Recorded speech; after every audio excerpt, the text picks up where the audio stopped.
Today in the EU, Slovak elections. Is the country becoming the next Hungary? Slovaks are heading to the polls this Sunday to decide who is going to be their next president. The campaign has been focusing on Pellegrini, Robert Fico's closest ally, and concerns that Slovakia will follow Hungary's path are becoming stronger. Hello and welcome. I am Evi Chiori, and this is Today in the EU. To understand better the intricacies of the Slovak presidential elections, we are joined by Radovan Geist, publisher of Euractiv Slovakia. Radovan, these presidential elections are coming after Robert Fico won the elections in September. Can you give us some context on how is the political climate right now in Slovakia?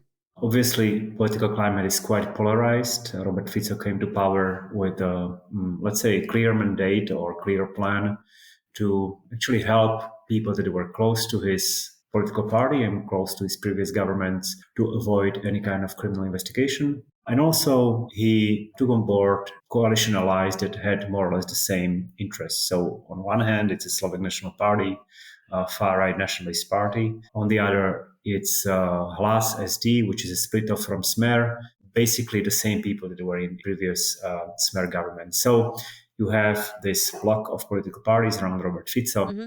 What about the opposition parties? Most of them, except for the strongest one, Progressive Slovakia, were part of the previous coalition.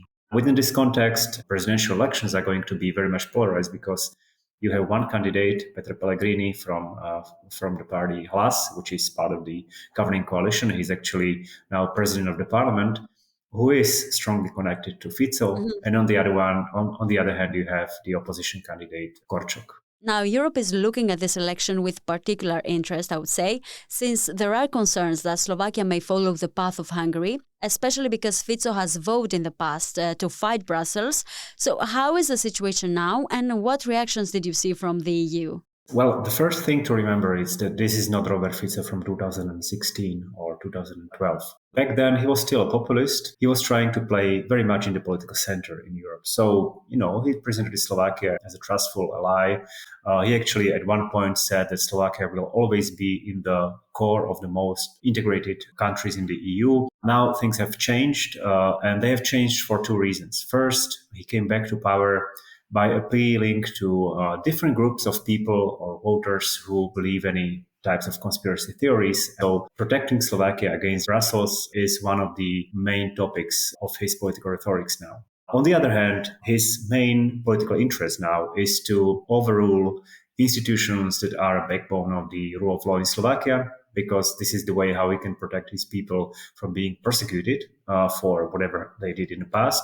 This is very different from the European policy. And this puts him on a collision course with the EU, because EU has now much more competencies in the rule of law area, and it's also very much connected to the EU finances. So Fico in 2024, he's much closer to Orban than at any point in his previous career. And regarding the rule of law, do you see this becoming an even more pressing issue given the already tense relationship between the EU and the country? It is pressing because it has new competencies. It's actually pressing in three areas.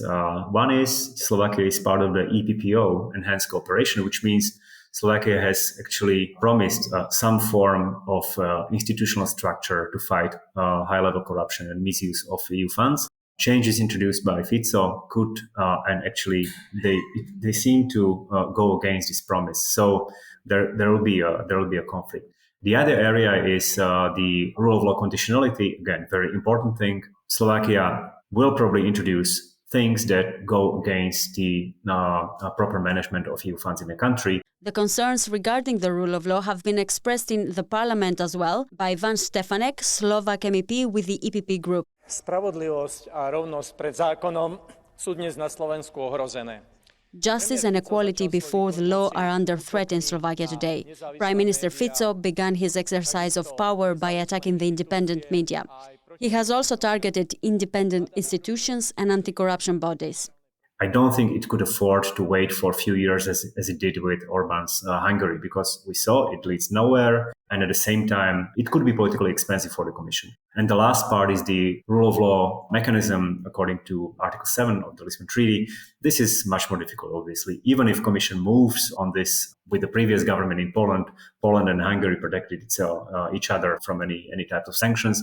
But still, it doesn't mean that Commission doesn't or shouldn't start the process once Slovakia introduces changes that undermine rule of law institutions. And it seems that Slovakia is introducing these changes. And is that something that concerns internal Slovak politics? How are the other parties reacting to this? Debate is quite polarized. Obviously, Fico supporters see him as kind of a national hero who is trying to protect Slovak interests, whatever it be, from Brussels. When it comes to his stance on Russian aggression against Ukraine, he's actually using the same thing as Orban did in last elections, saying that if we don't, get involved into this war, it will not affect us negatively. But very openly, I declared today that Slovakia will not belong among those countries that will support Ukraine militarily. We will support with everything. Said Fico, referring to the military assistance to Ukraine. And then when it comes to the rule of law institutions and so on, basically he had managed to convince his voters that the rule of law institutions were somehow unfairly prosecuting people close to Smer, and actually weakening them is kind of a return to justice. On the other hand, obviously, you have people who see this as a dangerous assault on the liberal democracy in Slovakia. Because if you weaken the judiciary power, if you weaken institutions that could actually fight against corruption, especially that part which is or could be politically covered, this harms the whole country. It's not just one group of people. In long-term consequences, it could mean that Slovakia would go on the path of Orban's Hungary in some way. Now, the reason that we are focusing so much on Robert Fico is because Peter Pellegrini, who is now leading the polls for the presidential elections, has been strongly linked to Prime Minister Fico, as he was a member of the Smer party for almost 20 years. So would his win strengthen the government's grip on power? Of course it will. There are voices saying that actually once Pellegrini is elected, he could be more independent from Fico, so he could behave independently. I don't believe that, or there is nothing that would actually support this. Their personal relations are very bad, but this doesn't matter. Mm-hmm. In the background, there are economic and political interests. So I believe that if Pellegrini wins presidential elections, and it's fair to say that chances are higher for him than for Korczak, even though many things could change. So if he wins these elections, Fico will get an ally in the presidential palace. So what does this mean in practice? You can look at the latest development in Slovakia, when the president, Zuzana Chaputa, was one of the main institutional breaks on Fico's grip of power. She was the one who actually had sent the changes to the criminal code to the constitutional court. She was the one which actually tried to block some of the laws. Of course, her role is very limited. Slovakia doesn't have a strong president, but she could still play a role in two areas. One is rule of law. The other one is foreign policy. And she could be kind of a moral voice. This will, I guess, not happen with Pellegrini in the presidential palace. Why did Liberal President Zuzana Chaputova opt to not run in this election after her 5 years mandate? Why is this the case? This is not a new decision. Actually, she made this decision last summer, if I'm not wrong. She said she will not run so that the other opposition candidates could actually try to build their supporting. This could be related to politicians who said that, well, for them, it's personally quite difficult to be in this type of very much polarized politics when the discussion about the political programs and political ideas is replaced by personal attacks. And she had been attacked not only by people around Fico or nationalists, but also by people who are close to the party of the previous prime minister, Igor Matovic. And she decided to move out and leave the place for maybe somebody else. In the end, it was Korczak, who is very different from her. And do you think that Korczak has the stamina to fight against Fico? And if he wins the elections, how would that look for Slovakia? I guess he has. First of all, he's not new in politics, unlike Zuzana Chaputova, who came to politics from basically being an activist and a lawyer. He was a diplomat who was also kind of politically connected. He was Minister of Foreign Affairs and had many other important positions. So he knows politics. He would try to be a counterbalance, not only because of his own political convictions. He was always, let's say, on the other side of the political spectrum from Fico, even though this is fair to say, he was He was active high-rank diplomat during the Fico's government, but not part of the political party. He thinks that he can have sort of personal integrity to stand any kind of further attacks. Now, if he has chances, this depends on many things because we have a two-round system. In the first round, you have the two strongest candidates. I mean, 100% it's going to be Petr Pellegrini and Ivan Korčok. Going to the second round, and then it's just a simple majority. Do you see the elections going for a second round, or is the first Sunday enough? It's going to go to the second round for sure. I mean, polls show that none of the candidates has a chance to get majority in the first round. And then it will depend on unsuccessful candidates whom they will support. On one hand, you have Harabin, he's also a long-standing politician, very connected to old Mečiar's guard from 1990s, nationalists and populists. Very specific persona who doesn't have a chance to win, but he's actually trying to get a result as good as possible so that he could capitalize it, somehow exchange his support for something from Pellegrini. And then it depends whether his voters will be ready to vote for Pellegrini. And then you have other candidates like Igor Matović, I had mentioned. His party has nominated two candidates for president. At the end of the day, I think he's running to show that he's still relevant. His party is really fighting to stay about the 5% margin in the polls. And what influence can he have then? If he scores like 5 or 6%, he will go to Korčok and say, I can support you, but I want something in exchange. I want to be accepted again by opposition parties. So, figures like these, they will have an influence on the second round.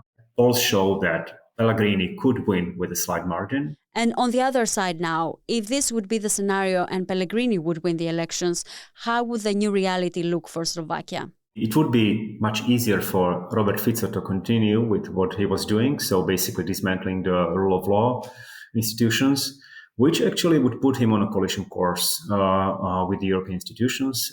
Probably Slovakia will lose access to EU funds, which is only fair because, conditionality mechanism should protect European taxpayers' money from being misused.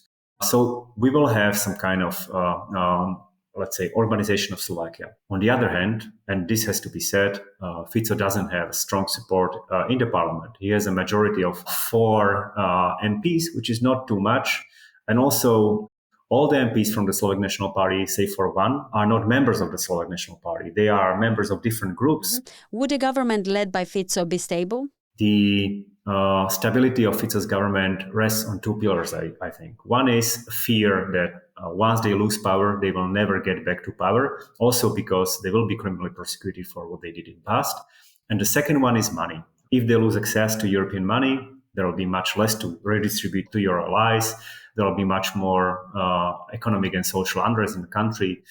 So this could actually lead to early elections. On the other hand, of course, Fico will try to use it, steer the conflict between his government and Brussels. In any case, we are looking at political instability and economic and social troubles. Thank you, Radovan, for sharing some insights on Slovak politics and the upcoming presidential election.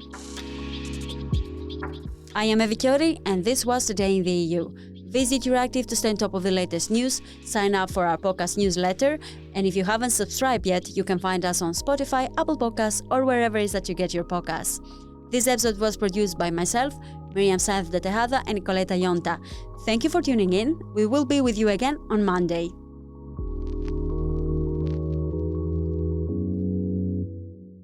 As part of our commitment to accuracy, inclusion, and transparency, Euractiv is part of the Trust Project.